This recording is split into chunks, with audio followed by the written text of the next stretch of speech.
Bismillahirrahmanirrahim. Assalamualaikum warahmatullahi wabarakatuh.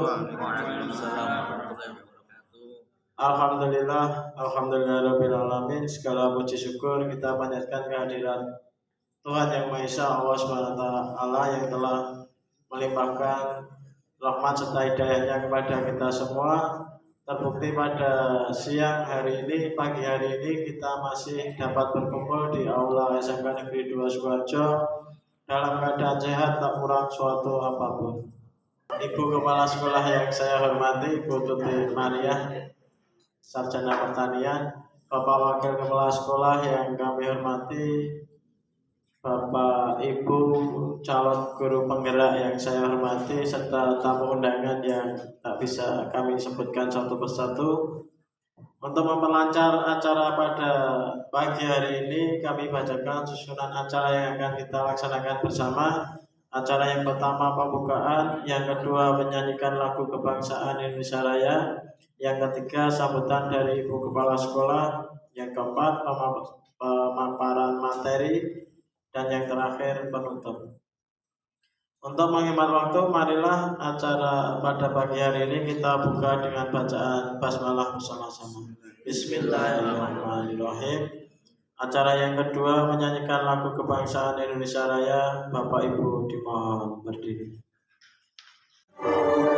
Tanah tumpah darahku, di sana lagu berdiri, jadi padu hidupku. Indonesia kebangsaanku, bangsa dan tanah airku. Marilah kita berseru, Indonesia bersatu. Hiduplah tanahku, hiduplah negeriku, bangsaku, rakyatku semuanya. Bangunlah jiwanya, bangunlah badannya, untuk Indonesia Raya. Indonesia Raya, merdeka, merdeka, tanahku, negeriku yang ku cinta. Indonesia Raya, merdeka, merdeka, hiduplah Indonesia Raya. Indonesia Raya, merdeka, merdeka, tanahku, negeriku yang ku cinta. Indonesia Raya, merdeka, merdeka, hiduplah Indonesia Raya. Bapak Ibu dimohon duduk kembali. Bismillahirrahmanirrahim. Assalamualaikum warahmatullahi wabarakatuh. Yang sangat saya hormati dan saya banggakan, Bapak Ibu guru penggerak SMK Negeri 2 Sukoharjo, yang sangat saya cintai dan juga sangat saya banggakan, Bapak Ibu guru yang menjadi tamu undangan pada acara diseminasi guru penggerak di SMK Negeri 2 Sukoharjo ini. Bapak Ibu, mudah-mudahan kita yang ada di sini mendapat berkah dari Allah Subhanahu wa taala. Senantiasa kita juga selalu bersyukur atas kenikmatan yang luar biasa yang diberikan oleh Allah Subhanahu wa taala. Mudah-mudahan rasa syukur ini juga selalu bisa menambah keimanan dan takwa kita kepada Allah Subhanahu wa taala. Salawat dan salam juga kita sampaikan kepada junjungan kita Nabi Muhammad SAW. Mudah-mudahan kita mendapat syafaat beliau saat yang mulia. Alhamdulillah 3 bulan saja kita sudah melihat perkembangan yang luar biasa. Yang mana mudah-mudahan sesuai juga tadi kita mendengar ya apa yang disampaikan juga oleh Bu Novi ya. Diharapkan kita semua ini semua menjadi guru penggerak gitu ya Bapak Ibu. Marilah kita selalu tadi berpikir positif, juga selalu memperhatikan tadi siswa itu maunya apa. Jadi kita jangan hanya berpikir kepada diri kita sendiri harus dihormati, harus ini, tetapi kita juga harus menyelami siswa kita itu bagaimana. Kenapa dia seperti itu? Dia dalam kondisi apa? Orang tuanya seperti apa? Mungkin ada tanda kutip siswa kita yang ada rodol nakal misalkan ya. Tetapi kita hanya memberi statement siswa itu nakal. Tetapi kita nggak mau tahu kenapa dia menjadi nakal. Nah itu yang perlu sekarang kita pahami. Kenapa dia menjadi seperti itu? Dicari. Oh anak ini maunya belajar seperti ini. Dalam satu kelas 36 siswa pasti punya pikiran berbeda, karakter yang berbeda, keinginan yang berbeda, karena memang mereka berasal dari keluarga yang berbeda. Tingkat penghasilan orang tua, keadaan kondisi rumah, mungkin orang tua tidak lengkap di rumah dan lain sebagainya. Nah mari sama-sama dalam waktu tadi mungkin perlu juga kita beri garis bawahi tadi ya 15 menit sebelum mengajar, atau mungkin tidak 15 menit lah. Beberapa menit sebelum mengajar 5-10 menit, jangan langsung mengajar itu langsung tulis ini hari ini pelajarannya ini, tidak ya. Mari kita ajak dulu ngomong-ngomong siswa-siswi kita, memberi wawasan dan lain-lain, mungkin memberi motivasi dan lain-lain supaya siswa lebih tertarik kepada materi-materi yang kita ajarkan. Begitu ya Bapak Ibu. Hanya itu yang bisa saya sampaikan. Terus semangat ya Bapak Ibu yang menjadi guru penggerak, teruslah bergerak dan menggerakkan. Indonesia tumbuh berarti SMK 2 negeri itu. SMK negeri 2 juga tumbuh, berkembang, maju luar biasa. Terima kasih. Wabillahi taufiq wal hidayah. Assalamualaikum warahmatullahi wabarakatuh. Untuk materi yang ketiga akan disampaikan oleh Ibu Khairul Hidayah SAG yang akan menyampaikan materi keyakinan kelas dan pemenuhan kebutuhan dasar. Kepada Ibu Khairul Hidayah, waktu sepenuhnya kami aturkan. Terima kasih.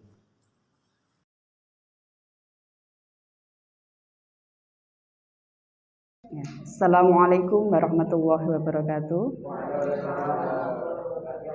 Alhamdulillahirabbil alamin wa bihi nasta'inu ala umuri dunya waddin wassalatu wassalamu ala sayyidina Muhammadin wa ala alihi washabbihi ajmain wa ba'd.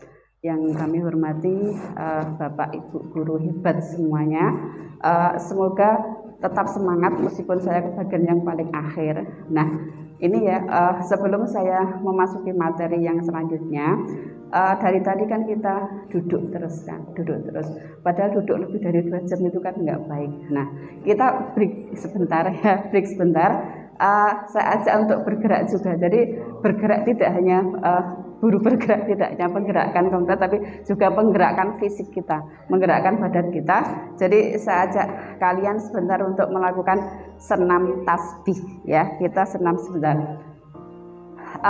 Lafaz tasbih saya yakin kan semuanya sudah hafal kan, sudah hafal semuanya.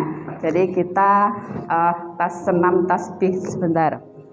Subhanallah walhamdulillah wala ilaha illallah wallahu akbar wala haula wala quwata illa billahil aliyyil azim. Sekali lagi, subhanallah walhamdulillah wala ilaha illallah wallahu akbar wala haula wala quwata illa billahil aliyyil azim.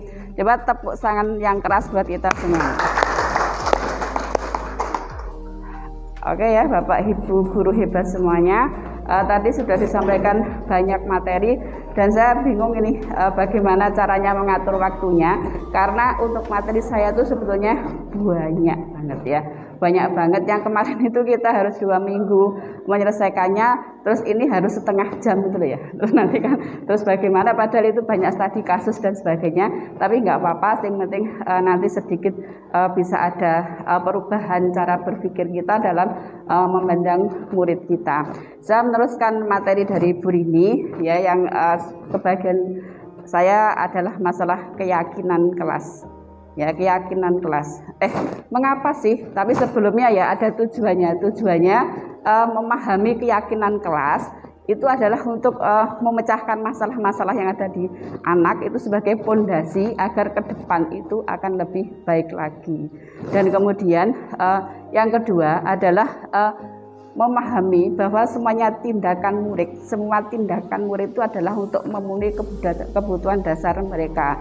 Seperti tadi sudah disinggung oleh pemateri sebelumnya, bahwasanya sebetulnya ya kita itu tidak boleh memandang anak kita itu tidak tahu apa-apa. Ya, banyak potensi yang ada pada diri mereka.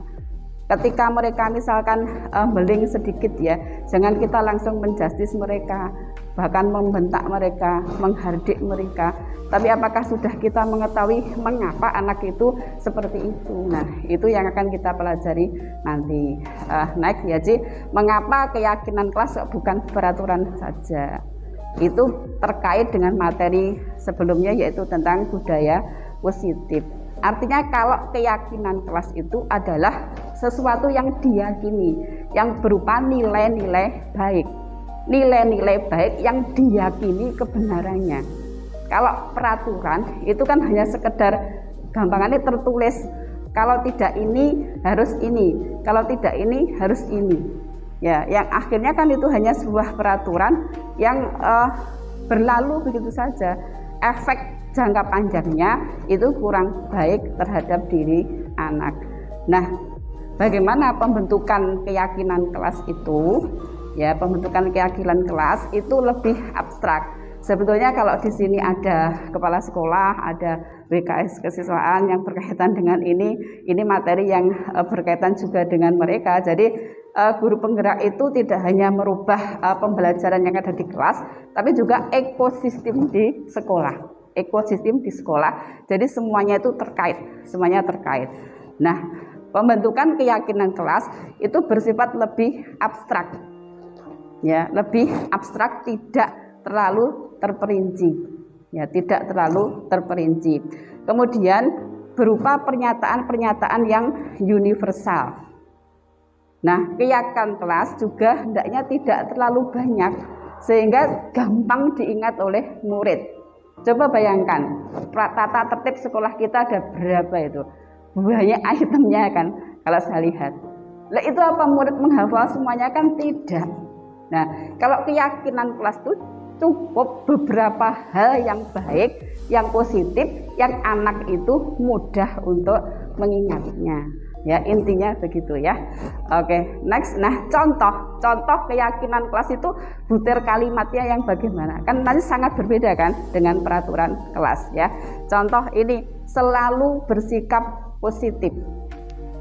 Gambarannya kan abstrak kan, abstrak. Tapi mengingatnya kan gampang ya, gampang. Jadi terlalu tuh, aku harus bersikap positif, aku harus berthinking positif. Kan gitu. Kan gampang kan ingatnya. Apalagi kalau hal-hal seperti ini nanti ke depannya keyakinan kelas itu tertempel di dinding kelas masing-masing sehingga anak itu mengingat terus dan tidak usah banyak. Kalau yang lama itu kan banyak ya di dinding itu peraturan A sampai Z gitu. Tapi nggak perlu banyak-banyak, tapi anak bisa mengingat dengan baik. Yang selanjutnya senantiasa menjadikan diri yang terbaik. Ya, berarti aku harus menjadi yang terbaik. Diingatnya kan gampang kan kalau seperti ini. Ya, kemudian percaya dan menghormati orang lain serta barang miliknya. Ini contoh kalimat yang lain. Kemudian berkomitmen terhadap segala tugas. Ini kan lebih ramah juga bahasanya daripada kalau tidak mengerjakan tugas ini harus mengganti sekian kali lipat. Nah, biasanya kan gitu kan. Nah, paradigma ini yang perlu kita rubah ya. Jadi komitmen, berdasarkan komitmen. Kemudian yang selanjutnya adalah senantiasa saling membantu. Nah, ini adalah contoh butir-butir keyakinan kelas yang nanti bisa kita sepakati bersama. Jadi kedepannya tuh perlu ada pembicaraan yang dari berbagai unsur ya. Makanya kan guru penggerak itu tidak bisa bergerak sendiri, enggak. Jadi bersama-sama harus berkolaborasi dengan semua pihak. Yang selanjutnya dalam melakukan keyakinan atau peraturan itu tentunya kan ada pelanggaran pasti kan. Nah, pelanggaran kan pasti. Tetapi kan bagaimana kita mengatasi pelanggaran-pelanggaran yang terjadi itu yang lebih berpihak kepada anak. Tadi sudah disinggung oleh Bu Rini, ada yang namanya hukuman. Ada yang karena mungkin karena penghargaan. Tapi sebelum itu semua, ya, sebelum itu semua, coba Bapak Ibu semuanya yang tadi dibagikan oleh Bu Woro, ya, dibagikan Bu Woro kan ada perbedaan, kan? Perbedaan antara hukuman, sanksi atau konsekuensi dan restitusi. Ya, saya yakin sudah dibaca ya. Itu kan tidak perlu saya jelaskan panjang dan lebar, tadi menghabiskan waktu. Nah, pekerjaan Bapak Ibu semuanya setelah membaca itu, tolong dibuka grup WA di sekolah ya, SMKN 2 Sukoharjo. Saya akan coba cek Bapak Ibu semuanya sudah paham betul tentang perbedaan antara hukuman dan konsekuensi. Ya, coba silakan dibuka formnya, itu cukup sebentar dikerjakan Bapak Ibu. Ya, kita cek coba apakah ada yang nilainya 100. Ya, silakan saya kasih waktu berapa menit? 3 menit ya. 3 menit dari sekarang, bahkan nggak ada 3 menit itu ya. Silakan dibuka formnya kemudian dikerjakan. Ya, nanti yang angkat yang dapat 100 luar biasa. Berarti begitu mempelajari pelajaran meskipun waktunya hanya setengah hari sudah langsung paham. Karena saya kemarin tuh memahami materi ini tuh perlu waktu 2 hari. Silahkan dikerjakan kuisnya, kuis yang di form ya, yang di Google Form. Konsekuensi atau sanksi itu adalah kalau yang kami pelajari, bedanya kalau konsekuensi itu anak tahu juga. Anak sudah tahu, ya, tahu nek aku itu terlambat konsekuensinya harus begini. Nek aku tidak ikut pelajaran PAI konsekuensinya harus begini. Anak tahu, tapi sekedar tahu, tapi tidak timbul dalam dirinya sendiri. Ya itu ya. Sekarang coba bisa nggak membedakan antara sanksi dan hukuman? Tentang sesuai peraturan sekolah? Ya.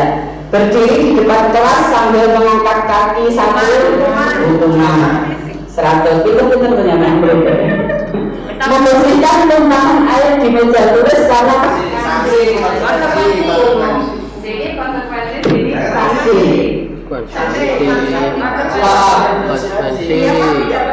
Iya. Oke, hukuman atau sanksi? Oke, betul 100 ya. Sanksi. Selanjutnya berjemur di lapangan basket pukul 12 siang karena mengobrol dengan teman.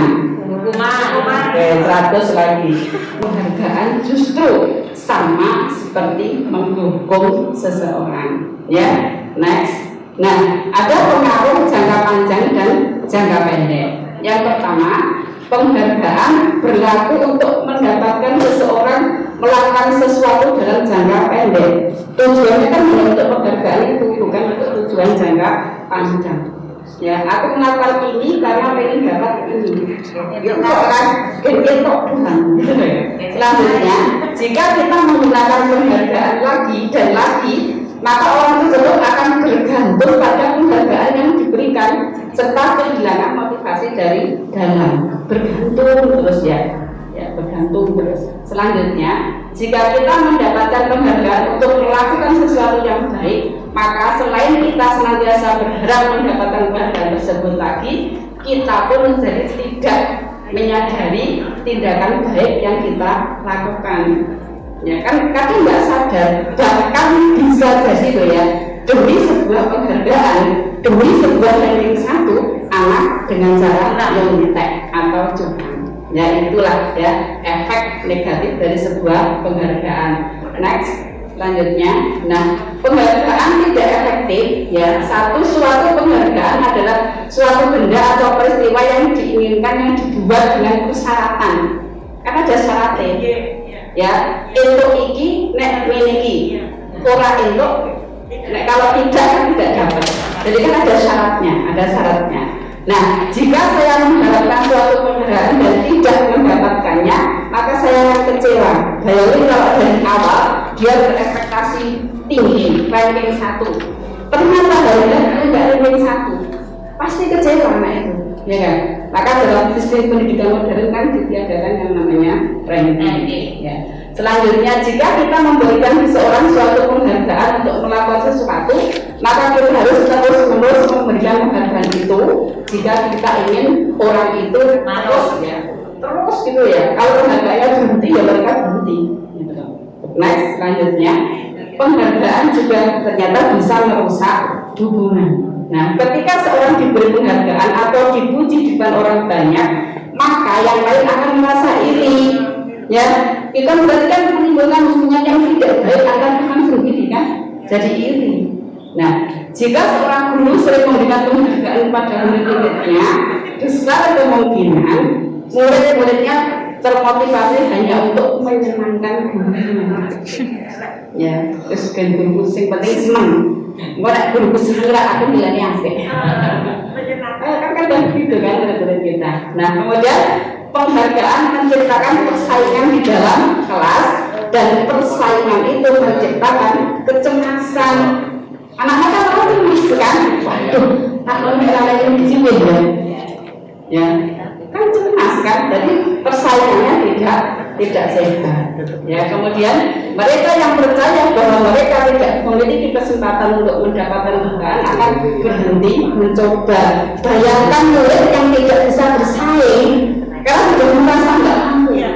Kalau aku belajar sampai mati pun, ya kalau kasarnya seperti itu, aku tidak bakalan bisa menyaingi yang namanya si Rina itu yang selalu ranking 1. Ya sudah, ya mereka yang tidak mampu bersaing berhenti mencoba, akhirnya menjadi seperti sekarang ini yang diterima. Iya, makanya PR terbesar guru penggerak itu adalah bagaimana menghadapi murid yang biasa-biasa saja yang sering dilupakan oleh kita. Kita itu kan hanya memperhatikan murid yang pintar dan murid yang pintar, yang bodoh, yang nakal. Kemudian kita lupa murid yang sedang saja. Padahal kalau di prosentase jumlahnya itu paling banyak. Jumlahnya paling banyak lah, justru ini tidak diperhatikan loh. Dan makanya salah satu gerakan guru penggerak itu bagaimana kita bisa mengembangkan semuanya. Jangan kita lupakan yang biasa-biasa itu yang sering kita lupakan dan jumlahnya paling banyak. Nah, selanjutnya kita akan membahas tentang 5 kebutuhan dasar manusia. Tadi sudah disinggung ya, bisa disinggung oleh pemateri bahasanya sebetulnya ada 5 kebutuhan dasar diri kita. Ada kasih sayang. Kita butuh kasih sayang kan ya, nggak mungkin tidak kan, ya nggak jujur benar butuh ya. Yang kedua, kita butuh kekuasaan, kekuatan gitu ya, butuh pengakuan kan gitu. Kita juga butuh kebebasan, ya kita butuh kebebasan. Kemudian ya kita juga butuh kesenangan, butuh senang. Ya, makanya kalau senang terus itu ya apa pertanyaan saya, apa mereka nggak butuh senang juga ya? Nah, yang selanjutnya adalah semuanya itu juga adalah kebutuhan untuk kelangsungan hidup mereka. Ya, next, jadi ada 5 kebutuhan dasar dalam diagram gambar seperti ini. Ya, ada binoming klok, ya, ada power, ada freedom, ada fun. Selanjutnya. Nah, pertanyaan lagi, ya. Jadi tidak manusia akan langsung harus interaktif ya. Selanjutnya, sebutkan kebutuhan apa yang sedang berusaha dipenuhi oleh anak-anak ini. Yang pertama, Bima, seorang siswa kelas 10 TMB, selalu membuat ulah di kelas seperti melempar pulpen, tek dan lain-lain. Tingkahnya membuat Bu Ani jengkel, bingung, dan seringkali melakukan benarnya. Jawaban yang sering diberikan Bimo, ya aku semua untuk main lempar-lemparan, kan seru. Apalagi nanti kalau mengenai cewek. Jawabnya sebenarnya begini. Nah, kira-kira kebutuhan dasar apa yang ingin dipenuhi oleh si bunga ini? Ya kan dia menyatakan itu. Ya, menurut dia kebutuhan apa itu, dia butuh apa? Butuh kasih sayang kan? Butuh kasih sayang, butuh diperhatikan, kayak gitu, butuh diperhatikan. Nah, Bapak Ibu semuanya, next. Nah, ini di akhir pemaparan saya ada tugas buat Bapak Ibu guru semuanya. Saya bagikan kan itu kan kuesionernya, ya. Silahkan dijawab dengan sejujur-jujurnya. Saya sudah mencoba itu, dijawab dengan sejujur-jujurnya. Silakan dikasihkan, itu ada panduan poin-poinnya, ya, ada poin-poinnya kan ada Pak itu kan nomor 1 sampai itu sudah ya. Lah itu nilai yang tertinggi yang mana Pak? Coba kalau yang sudah mengerjakan dilihat nilai tertinggi yang nomor berapa sampai berapa. Nah di situ akan terlihat sebetulnya kita itu ya, yang kita butuhkan itu apa? Ya, kebutuhan dasar yang kita butuhkan itu apa? 10 berarti itu kan item yang kaitannya dengan kasih sayang. Nomor 11 sampai 20 itu kaitannya dengan kekuasaan. Ya, nomor 21 sampai 30 kan kebebasan. Yang 31 sampai 40 kan kesenangan. Nah, itu silahkan ya. Misalkan nomor 40, orang pikir saya lucu. Itu benar nggak menurut Bapak Ibu semuanya?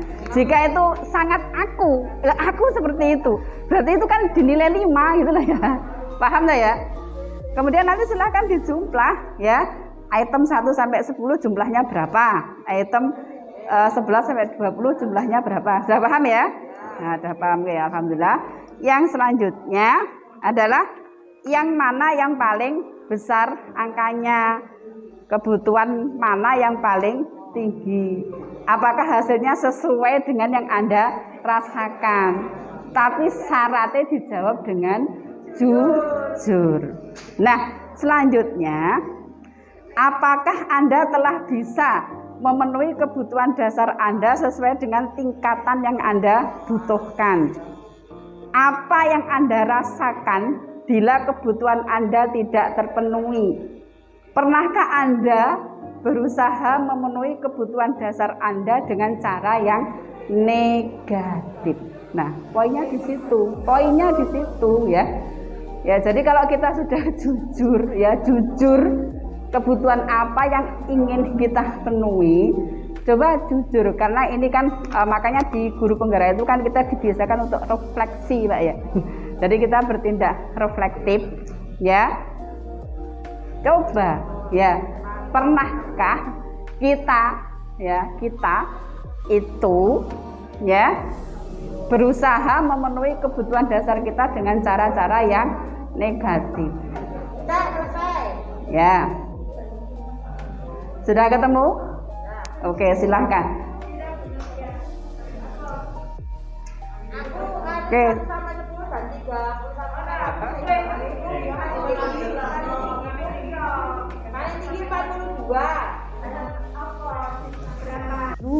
Bapak Ibu itu yang orang bagaimana itu loh ya, aku itu orang yang seperti apa gitu loh. Nah baru kita melihat anak-anak didik kita, sehingga nanti ya diharapkan ketika kita bertemu dengan anak didik kita ya, itu ketika bertemu masalah dengan mereka ya, kita ingat sebetulnya kebutuhan dasar apa yang pengen mereka penuhi. Nah itu kan perlu dialog ya, perlu dialog. Makanya jangan langsung menghukum dan seterusnya. Makanya diperlukan yang namanya manajemen kontrol yang akan disampaikan oleh pemateri selanjutnya. Mungkin dari saya cukup sekian. Selamat belajar. Guru bergerak Indonesia Maju. Assalamualaikum warahmatullahi wabarakatuh.